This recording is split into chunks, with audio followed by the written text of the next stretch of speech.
Let's welcome to the stage Diane Flynn, David Lawrence Patterson, Cavette Williams, Brian Evans, and John Cochran for today's Inspiring the Best Life panel.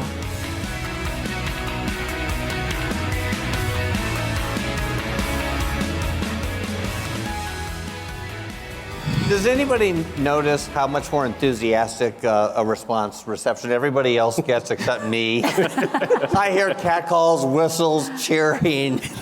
We're going to correct that in the future, but I'm so excited to be part of this panel. Diane, it's great to sit with you. You are a good friend personally, but also a good friend of Human Good. And I'm so looking forward to the conversation we're going to have, because this is all about how we bring our brand promise to life by developing the talent who have already shown that they are mission, culture aligned with us, willing to do the work, willing to step up. And so if we could just go right down the road, and David, you're gonna have to explain why I call you Chancellor. Brian, if we can start with you, I think if we can start with just names, kind of title, community, where you are, and then we'll go right down. Diane, you can do an introduction and then kick us off. All right, I know some in the room, but my name is Brian Evans. I'm the Director of Buildings and Grounds at the Terraces at San Joaquin Gardens in Fresno, California. I've been lucky enough to serve this organization for the last 5 years. Perfect. Hi, I'm Cavette Williams. I am the Contract Administrator for Human Good, and I work at the Lafayette Hill office.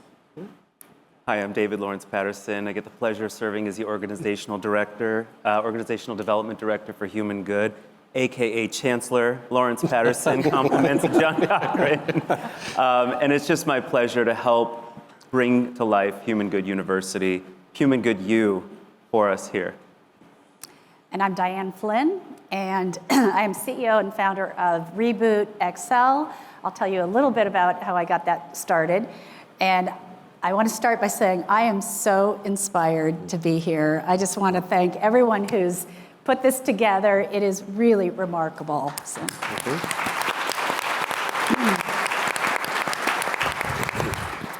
And I like to start with my why story, because I know all of you are here because of your why. You're passionate about what you do.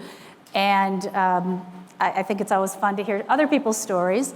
So I wasn't going to add this part until you shared your cancer story. About 10 years ago when I was 50, I also had my second round of cancer. And as Churchill says, don't like to waste a good crisis. So I went back to work after a good decade plus home raising 3 children, one of who had some medical issues and took a lot of my time in surgeries and whatnot. And when I went back, I spent a lot of time in self-reflection. What brings me joy? What impact do I want to have? And what really struck me is that I want to build talent and community. And it's always been important to me. And so I came up with this program called Reboot to help. Initially, it was women return to work after a pause, because I felt that there was tremendous talent that was being untapped by companies. Sorry, hard to see over there. And then it evolved into working with companies like Human Good, who is one of my dearest and favorite clients, I have to say. But they are just the people in the programs that I get to work with my partner, Dr. Alexandria White, who was in some of the photos up there. The people are so passionate about what they do here. They are so committed to the program, to their own growth. Many of them show up on their PTO in our coaching programs, and it just really warms my heart. So that is what I do. That is why I do it. And I just can't wait to meet more of you going through our program. So with that, let's turn it to some of our, we're going to turn to our graduates in a minute, but let's start with you, David, and tell us a little bit about why this program is so critical to Human Good in your perspective. Thank you. So Diane, when we entered our partnership 3 years ago, I can't believe it's been that time. It's flown by. Height of the pandemic, we were looking at ways that we could develop our leadership bench strength, as just kind of the baseline of what we were hoping to accomplish. And what we saw from a visionary perspective was so much more. When we were coming up with this idea of the Good to Grow Advanced program, we saw people that were yearning to do more. They wanted to give more, and they wanted to expand their influence throughout our organization. And when we got people raising their hands to say me, pick me, we were very, very lucky in that first class that group came through and gave us, the insight to see how much more influence we could have through their own development. We gave them the template, and they took it and ran with it, and they gave us so much back from that. They're mentoring future leaders now in our organization, and I'll speak to that a little bit more in the future. They've influenced the shape of the program in Class 2 and now Class 3 that's active and live. And so when I think about the why at the time, it was very different than I think what we were able to see, we were able to achieve. And it is an application process, so perhaps you could tell us a little bit about what you look for. Absolutely. So the application process has the person, the prospective candidate, they'll tell a little bit about why they're interested, and we get a myriad of responses, and they're all fantastic. You know, we get people saying, I want to learn, what can I do? How can I grow? I want people, some people want to join the program to say, you know, I see potential in what we have to offer, and I want to be a part of that potential. But I think one of the key components that I find to be so revolutionary about this program is it really is two parts. It's a get-give. I get the development, and then the expectation is that I'm going to go out and deliver development to other people. And so the scope with which we have reach in this program, it just gets exponential every time somebody graduates. And the second part really goes back to something you said, John, 1 foot in today, 1 foot in 5 years from now. Every time somebody participates in this program as a leader at Human Good, they're going to have now that foot forward to look at the future of what comes next for us. David, I got to jump right in at something you said, which was so important. I hadn't heard it articulated this way before, the get-give. We get something, but people are giving something back. And I had this image in my mind of how leadership goes viral when we tap into the resources and talents and energy and passion we have. And I think that's what we're seeing throughout Human Good is the exponential effect. We look at an individual, we think, oh, it clearly affected the person. It affects the organization in just such huge, lasting, positive ways. Yeah, and I love, last night when I was walking around, a number of the graduates came up so excited saying, I am enrolled in advanced education now, and some of it was because of what we did in the program around stepping out of your comfort zone. And that's going to be my first question here. I loved Sherelle's quote from Helen Keller, life is either a daring adventure or nothing at all. And we kick off the 6-month program with a workshop on your growth mindset, because we think that to really be successful in your career, to adopt growth, to embrace feedback, takes a growth mindset. And what that means is you've got to step out of your comfort zone and sometimes step into the scary unknown. So I want to turn to Cavett and Brian, two of the graduates from the Class 2, and ask each of you perhaps what was one step you took that got you out of your comfort zone. Brian, do you want to kick us off? Yeah, I'll start it off. Well, here I am, out of my comfort zone. I think I told Diane when I first started the Good to Grow course that one of my things that I wanted to work on was public speaking. So I think we've gotten a little bit better. That's why he was chosen today. Yes. Thank you, guys. Thank you. I actually had an opportunity with the organization where I applied for a position. That didn't, work out for me. So I had to stop and ask myself some questions. Am I going to take this as a defeat? Am I going to be a defeatist? Or am I going to take this as an opportunity to grow and to continue bettering myself, to put myself in a better position to move forward within the organization? And that's when the Good to Grow program came about. So it was like timing was perfect in this situation.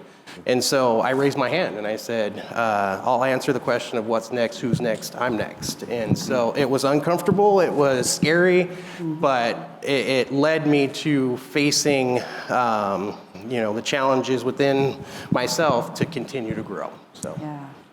Congratulations on taking that step. Cavett. So my uncomfortability is public speaking as well. And so I had to do a presentation at one time for the EDs as well as the Affordable Housing Administrators. And our John Cochran was on that call. And in the midst of the meeting, he was giving me some suggestions, telling me about my public speaking and how good and how great it was. And he gave me a bunch of things that I could use when I had to public speak. And so what I did was I invited him to another engagement where I had to publicly speak. For our Bible study class. And he came to a number of our classes where I had to teach at. And again, he continued to give me all of these suggestions. And so I thought in my head, well, wouldn't he be a great mentor? So what I did was I sent him an email. And so I'm like, he's not going to respond. He's not going to see my email. He's not going to answer me. But he did. And it was less than a week later. And he said yes to being my mentor. And he has been having mentor calls with me every other week for it's been almost a year now. Yeah. Very nice. And so I'm so appreciative that I decided to actually step out of my comfort zone and ask John to be my mentor. So when we had our prep call last week and Kavette told the story, I said, John, are you sure you want her to say that in front of, 300 potential mentees? And he said, Absolutely, I would love to have 500 more. Now, but let me clarify. Obviously, I can't do 500 individual calls. But if we have 500 people who want to engage and hear about leadership from my perspective, or Dan Ogus's, or Sean Casey's, we're going to find a way to make that happen. And Kavette, I'm so happy you picked up the phone, you called, you wrote the email, because it is great to have our conversations. You talk about a get-give, I get absolutely as much as I give in those conversations. Maybe too. When we do our workshop around a growth mindset, we talk about the fact that not only do individuals have mindsets, but organizations have mindsets. And one of the piece of evidence that an organization has a growth mindset is when they have a strong mentorship culture. And so I applaud you for starting at the top and walking the walk and talking the talk. So thank you for doing that, John. Yeah. A lot of the program is built around developing confidence because, we can all look good on the outside, but usually inside there's some imposter syndrome going on. There's something, I struggle with it all the time.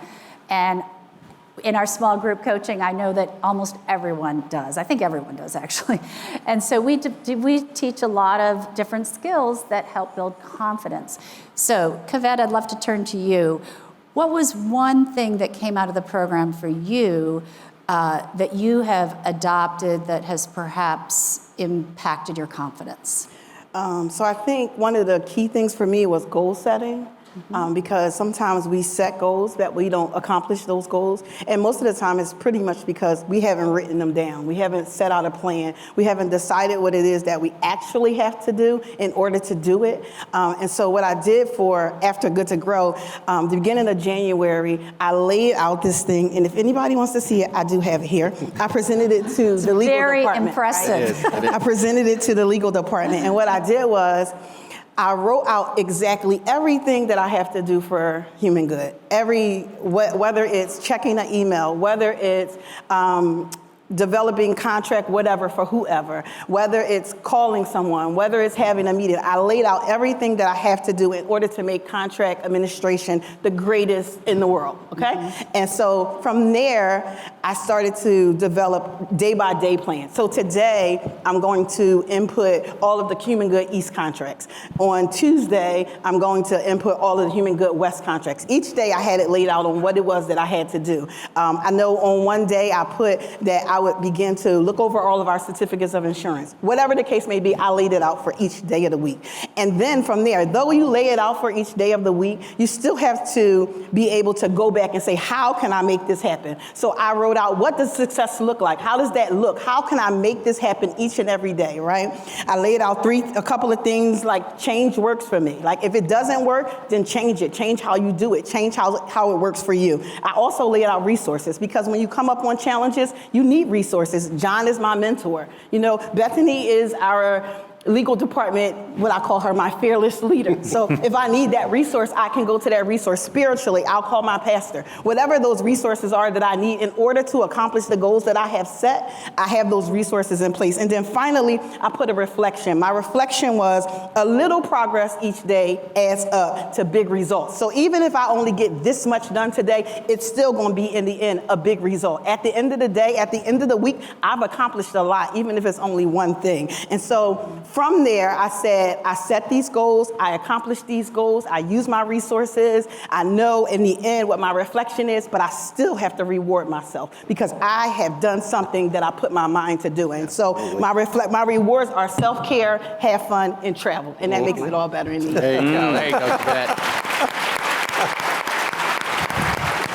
So, John, I think that Kavette can mentor you on getting That's what I was just thinking. When I said I get more than I give, this is what I was talking about.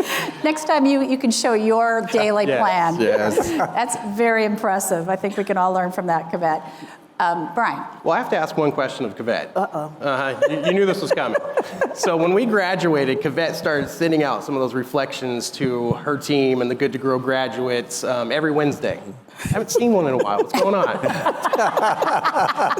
Because those motivating words would get me through a rough Wednesday every single time. So you're going to have to get back on that. I apologize to each and every Human Good team member that was in our Good to Grow class. I have not sent out our Hump Day motivations, and I will get right back. I know you will. I know you will. Every Wednesday, I send them a Hump Day motivation just to perk them up, just to think about things that they may not have even thought about, just to encourage them. I believe because I think that's what our Good to Grow program was about. Absolutely. It was about encouraging each other. It was about building those friendships. It was about building those accountability partners so that we can make each other better. Because technically, we can't do it on our own. That's right. You always need someone else to push you, to make you better, to make you greater. And so I'm going back to my Hump Day motivation. In all fairness to Kavette, call to action to Good to Grow class number 2. You guys got to help out a little bit. So when you have some words of wisdom, please share them with us. Thank you. Sorry, I had to sidetrack a little bit, but to get back to... Keep her accountable. Yes, I got to keep her accountable to those Wednesday motivational messages. For me, I learned a lot about my leadership within the span of the Good to Grow program. It's a pretty intense program, and you take a pretty deep look within yourself, and you reaffirm your strengths, but then you actually have to face those weaknesses within you as a leader. And if the best leaders, if we're not striving to get better for our teams, we're not doing our jobs properly. So I went in with the open mind and open heart that I was going to be honest with myself, I was going to be honest with my peers, and I was going to really grow myself as a leader. And we got I think it was 5 modules in. Sorry, I don't have them memorized. But we got to a multiplier session. Mm-hmm. And that multiplier session is exactly what we're talking about here today. It's, growing our bench strength, growing our people, helping those that we lead take that next step. And I realized during that session, and you guys don't judge me, I'm a rescuer. And because I have a good heart, and I'm really motivated about results. So if I see somebody struggling or I see somebody failing, I try to run in and fix it. Yep.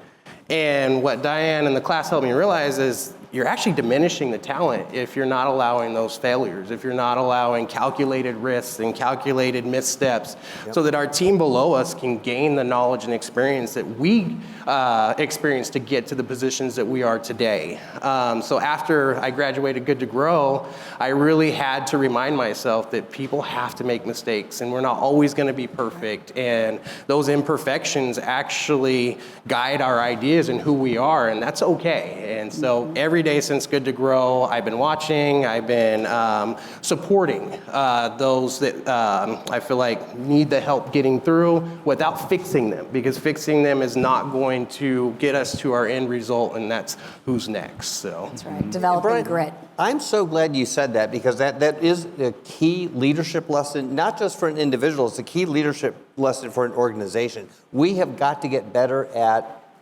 acceptable failure. And understanding that's not a weakness, it's exactly the opposite. It is a sign of strength. If we ask what's next, if we succeed every time, we're not taking enough personal risks, we're not taking enough corporate risks. We're not taking enough risks to live fully into our mission and our vision of a better world. So I'm so glad you brought that point up.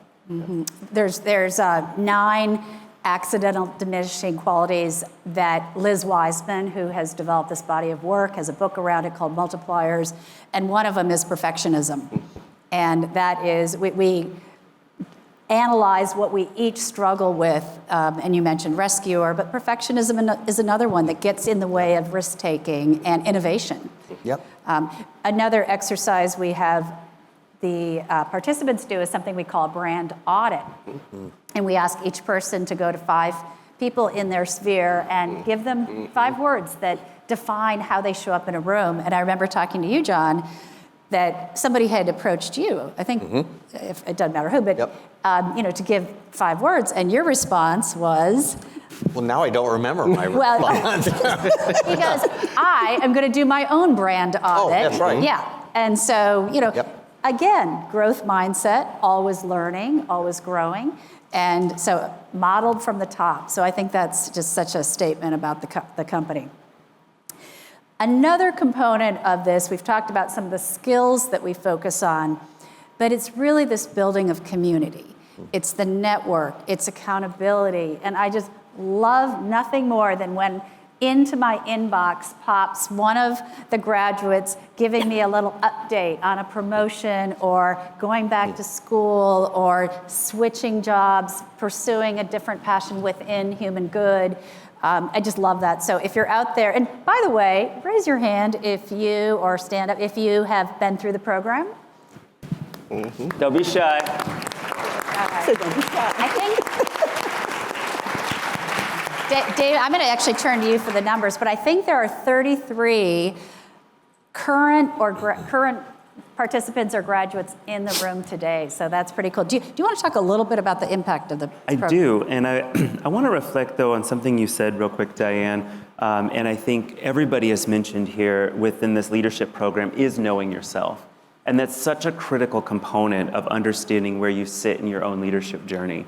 I always strive when I am thinking about a program is how do I be my best self? And I can't be my best self unless I know kind of where I'm at in that journey. So I thank you both, or thank you all for bringing that up because it's such a critical part to what we do. I do want to share a little bit about the program. So we are in our 3rd iteration, our 3rd class of Good to Grow Advanced Leader. And now we do have other Good to Grow programs, and I'll talk about those in just a moment. Our first class, we had 20 graduates, and our second class, we had 24 graduates, which is 44. 42 of those team members are still here. Wow. And I think that's really cool, right? Yep. Thank you. We've had 7 promotions out of the program. And if you look at that, that's roughly about 20% of the participants that have gone through. And this is only 2 classes that have graduated, keep in mind. So it gives me a lot of hope that we are shaping the future of human good through these programs. And class 3, we have 26 participants. And I'm just thrilled to see the scope that this group is going to have as well. Now, in addition to participating in the program, as I mentioned before, the graduates are now mentoring future leaders within our organization. We have our Good to Grow Emerge program, which is being facilitated by Lillian, who you saw up on the screen, and so I want to give you a quick shout out for that. Our Good to Grow Emerge program, first class, had a cap of 25 because we wanted to test it out. We wanted to see what could this program look like for frontline team members wanting to grow into a supervisory role. 17 completed all of the coursework.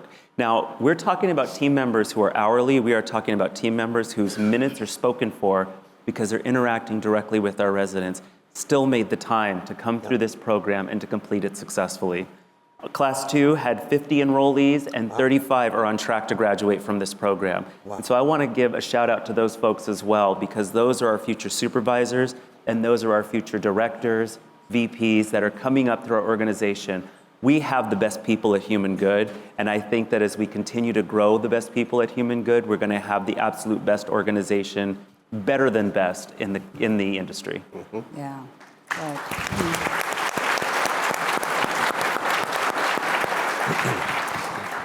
So regarding the network that you get out of this program, I'd like to turn back to Kavette and Brian and ask you to share perhaps how it's benefited you. Well, the network is invaluable. I mean, going through the Good to Grow program exposes you to people you wouldn't usually, interact with on a daily basis. I've met people from legal, I've met people from HR, I've met people from IT. Thank you for resetting my password, by the way. The networks we build will help us, come together as an organization to continue to drive our mission forward. And it only happens if we're operating as a full team, one team. We can't be siloed between IT and sales and operations. We all need to be one team, and this program gives us those opportunities to meet the people, work with the people, and build those relationships so we trust each other, and trust builds results. So, yeah, oftentimes in I know my coaching group, I'll have 2 or 3 people with the same role in different communities. Mm-hmm. And they really love sharing some best practices or just sometimes commiserating about some of the challenges they face and feeling like they're not alone. So I don't know that they would have that opportunity on a regular basis otherwise. Yep. Kavette? For me, I think I built friendships. Mm-hmm. Not just coworkers, just because they live on another coast or because they live in another place. I began to build friendships, and it was really good for me because I get to see different cultures and different things and learn different things about people. Everybody's not a single person without any kids like me. Other people have families, and you get to know their lives, and you get to know everything about them. And so that's where Hump Day Motivation came in at, because I was like, I feel like I'm just encouraging my friends. And so Diane asked that I bring one of my Hump Days today. And so this is for everybody out here. Here's my Today's Tuesday motivation. Be unstoppable. Be a force of nature. Be fierce. Focus on your goals and don't stop until you've succeeded. That's right. That's right. Hey, Kavette, I need that card. Reverse mentorship in action up here. I've never had an original idea in my life. I just pull from the best. And Kavette, go ahead, John. Well, I was just going to say, you commented something about friendships, and we often talk about the human good family, and I think that's such an apt description of how we interact with one another, how we view one another. The friendships are real, and they're absolutely important to the work we do, and I was just so glad you called that out, because I think that, and you saw the energy in the room this morning, that this is a family glad to be back together, and those friendships are real, they're important, and they're lasting. Right. Yeah. So for accountability, Kavette, when can we get our next Wednesday Hump Day motivation email? Tomorrow. Tomorrow, okay.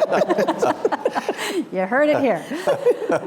Another benefit of the program we often hear about is people say, while it's really focused on professional development, this has really helped me in my personal life.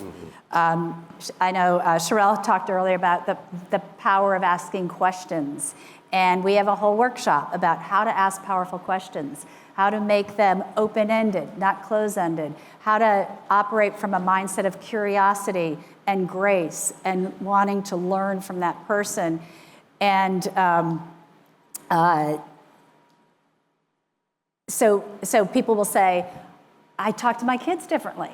I don't ask them how, did you have a good day? They say, tell me the best part of your day. Tell me the hardest part of your day. Different ways of opening up discussion. So Brian, I'd like you to share, because you mentioned that this has really helped you in a personal way. Perhaps you could tell us about that. Well, sorry, I wasn't ready for that one. So personally, it's helped me realize that my journey wasn't over, that my journey was just beginning. Getting out of that fixed mindset, back into the growth mindset, pushed me to go beyond my comfort zone. So during the beginning of the Good to Grow program, I went and re-enrolled to further and finish my education. And so achieving those goals for me, I don't think would have been possible without hearing the stories of my other Good to Grow comrades who were going back to get their masters, going back to get their doctrines, going back to get their bachelors. It really felt comfortable for me to, when I walked into that first class and I'm surrounded by people that are a little younger than me, I was able to stand tall and know that, I'm doing this to serve a purpose, and that purpose is to serve our residents and our organizations. So. And that with a, 24-year-old, 18-year-old, 5-year-old? Yes, so I have a 24-year-old who's actually graduating Santa Clara Law in May. Yes. I have a 23-year-old who is striving to be a dental hygienist. I have my 18-year-old boy, which we're going to skip right past that because I still don't know what to do with that guy. And then my youth saver, my 5-year-old. So it's been an incredible journey. And actually, I'm finding going back to school is helping motivate my 18-year-old son, because for so long, he was, Dad, you don't have your degree. And he's like, but no, I've been working my entire life, son. And now he's talking about enrolling, and we're actually taking some of the same classes. So we're pushing each other to get to where we are. That's awesome. It's incredible. Diane, if I may, that's, I thank you for sharing that, Brian, because that really is, I think, a testament to the craft of the program. Is we're looking at the whole person. And you and your team have done a phenomenal job of helping these leaders as individuals, not just as people in an organization. And so I wanted to give you and your team props for the content, the coaching, and just the care that you put into it. Thank you. Appreciate that.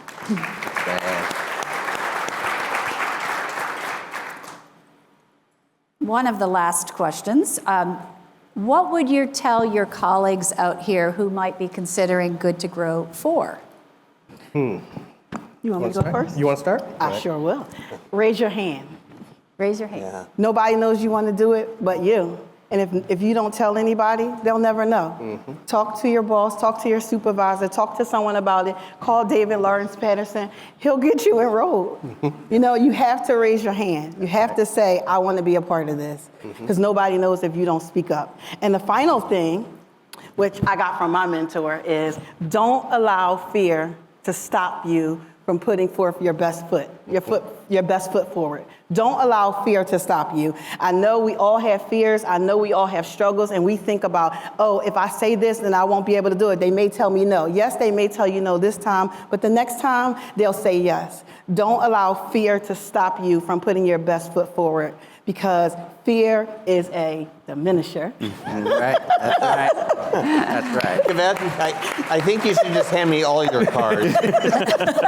That would be helpful. But I love this raise your hand. I can't encourage that enough. Raise your hand. We sometimes have an inner dialogue and we tell ourselves things are impossible. Oh, someone won't answer an email. Someone won't take my call. This won't happen. Nothing's going to happen until you raise your hand and ask. And a lot of the things that we think are out of reach are not as out of reach as we sometimes think they are. And then I love the idea of not letting fear stand in our way. That's a critical element, not just for an individual. It's a critical element for me to hear. It's a critical element for our organization to hear, because as you saw this morning, we have a huge brand vision of changing the world. There are a lot of fears that could get in our way. We need more people like the three of you to help us push through those fears and get on with doing the work we need to do. I want to piggyback off of that and say, do it scared.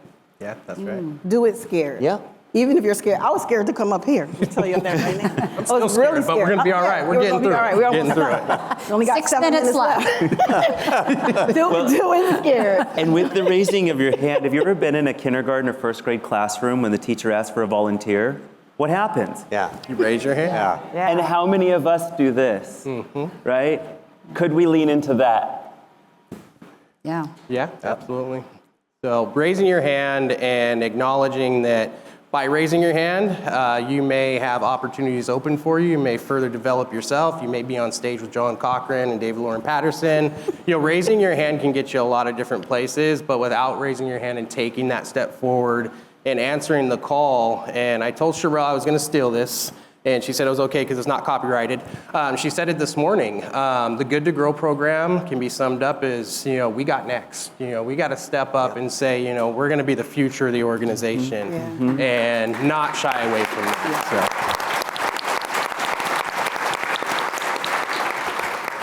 The other thing we encourage people in the program to think about is, where do you want to grow?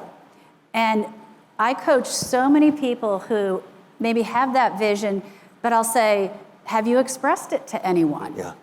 And they're like, no, I just assume I'll keep my head down, I'll do good work, it will get recognized, and I will get promoted. And I say, I wish the world worked, I wish everyone could work for the people that are on stage, because they would recognize that. That is not really how it works in most cases. It is having that conversation with your manager, saying, these are my skills, this is where I can add value, this is where I'd like to grow. How can you help me get there? Yep. What skills do I need? What experiences do I need? What is an appropriate time frame to think about? How can we get there? And a good manager is going to work to get you there, but you have to have that conversation. So a lot of what we do is strategize. Where do you want to go, and then how do you step into that conversation, which is also a variation on like raising your hand and being proactive about your career. I think, is there anything else you wanted to share about the program, what you look for, anything? Yeah, so as we look forward to the future with Good to Grow, that's sort of our overarching umbrella for the programs that we're looking to grow leadership skills. Human Good U's got other programs that we've covered. We've got the CNA Academy that we're helping to administer. Thank you, Alina, if you're out there. And we've got the U of A partnership, we've got the EdAssist, but Good to Grow really is we're focused on targeting leadership skills within our communities and within our team members. So when you see that out there, the Advanced Leadership Program, thank you to the participants who've been through. I remember one thing I want to say on the program, while I've got a little bit of time here. I remember the first class, I was sitting with the selection committee, and somebody spoke up, it may have been Lisa Holland, who said, if we can just get people in a room together, that's a win. And I thought to myself, man, what could we do if we could just get people in the room together from different communities, from different disciplines, to share those challenges that somebody over here may have a solution for. And both Cavett and Brian have alluded to that. Just being in the room together is enough. Then you get the learning, then you get the coaching, then you get the mentoring. It's a wild fire that is just lit in these programs. And so we're trying to replicate that in future iterations of other programs for other levels with the Emerging Leader Program, and we're working on more of a mid-level leader too. More to come on that. Visit our Human Good U booth and we'll gladly tell you all about that. So I guess I would close with saying, if you're thinking, should I apply, ? Turn it to an exclamation point, right, Cavett? I will apply. So we hope to see you in future programs. And if you are a graduate of 1 or 2 or in 3, please make sure you touch base with me before I get on my flight tonight, because I would love to say hi in person. It's really fun to connect. I'm going to turn it to you, John, for a close. And it just, my heart is so full of gratitude to be able to work with all of you and with the leadership at Human Good. So. Diane, thank you, and thank you for the leadership you provide in this program. It has truly helped transform Human Good. And I wanted to, there's so many points I would love to come back to and make. One of them is that leadership development is not for someone else.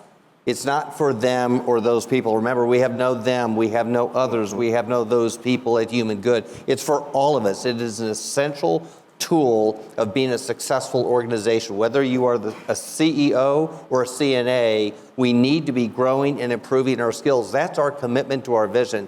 And I sit here and I am so unbelievably proud of my colleagues. This is why I love Human Good.